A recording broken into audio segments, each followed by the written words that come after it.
Sveiki, Botlery klubo nariai, mano vardas Edgaras, esu MB Group sommelier ir Botlery parduotuvių ambasadorius.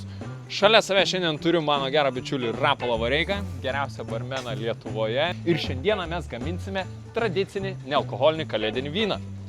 Palauk, Edgarai, stop. Tai mes neturėjom gaminti kokteilių, kalėdinių kokteilių? Palauk, kokie kokteiliai yra, aš vyną sakiau pasim, prieskonius reikėjo pasimti ir lyginsim, kieno vynas skanesnis. Turim tai pamiršai. Kad tu man tik vakar pasakėjai apie šitą filmavimą, Edgarai. Į Botlery nubėg, pasimk vyną ir sugrįžt tada. Razinos, žvaigždinis anyžius, apelsinas įdega. Nu, mes grįžtame į savo klasikinį receptą ir aš jums parodysiu, kaip pasigaminti patį skaniausią kalėdinį karštą nealkoholinį vyną. Tai pradedant mums reikės vieno butelio nealkoholinio, aromatingo ir kvapnaus vyno. Aišku, kaip sommelier, mes turime gražiai įpilti šitą butelaitį į savo katiliuką. Ir volia. Taip, tuomet aš panaudosiu 4 kardamonus, kuriuos sutraiškysiu lengvai su šaukšteliais, kad išsiskirtų daugiau eterinio aliejų.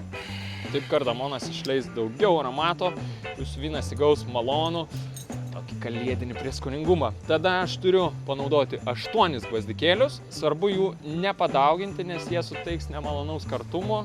Panaudosime, 4 cinamono lazdeles, visada galite įdėti daugiau, svarbiausia prieš dedanties dar perlaužti. Tuomet panaudosime žvaigždinį anyžių ir tuomet 100 gramų rudo cukraus. Įberiu į vidų. Voila. Ir man dar reikės 4 apelsino žievelių. Tai vėlgi suteiks mums šiek tiek citruso aromato. Ir malonu, kokios kalėdos be apelsinų ar mandarinų. Aš dar ką mėgstu padaryti, kad šiek tiek suteikti tokio kalėdinio atspalvio. Panaudosime truputėlį lašelį klevų sirupo. Klevų sirupas keliauja į vidų ir viską gerai išmaišę laukiame apie 20 minučių, kol visi prieskoniai įsigers. O mano atveju šiek tiek viskas paprasčiau. Prieskoniai ir vynas yra paruošti šitam butelyje ir man užtenka tik tais atsukti, supilti. Elegancijos viršūnė. Ir pašildyti. Ir viskas. Tai sustingam po 20 minučių ir ragaujam tada. Aliuks. Ok, kad viskas būtų sąžininga, supilsime savo vynus į puodelius ir duosime praėjim paragauti vyno, kad jie nuspręstų, kuris yra skanesnis. Dešinėje rankoje turėsime klasikinį itališką Doppio Paso nealkoholinį kalėdinį vyną, o kairėje rankoje bus Boruta Winter Spice nealkoholinis karštas vynas. Žiūrėkit, mes turime 2 kalėdinius nealkoholinius vynus. Jums reikia padaryti vieną paprastą dalyką. Pasakyti, kuris iš tų vynų yra skanesnis. Vieną duodu čia, kitą čia.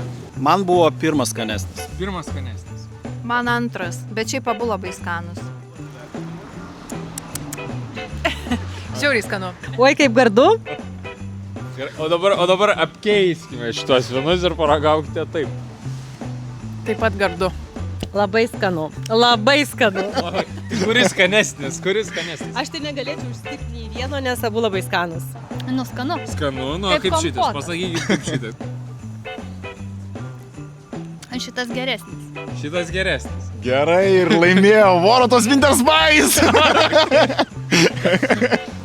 Kadangi Boruta laimėjo šitą konkursą, tai aš jums užduosiu vieną klausimą, labai svarbu, į kurį jūs galite laimėti prizą įsteigtą Borutos. Ar žinote, 4 metų jubiliejų kitais metais švęs Anykščių vyninė, kuri gamina Boruta vynus? Tai kokių 100 metų. 100 metų ir yra teisingas atsakymas. Neįtikėtina. Šiandien Surevanus jums dovanų keliauja nuo Botlery parduotuvės. Ačiū labai, kad ragavote.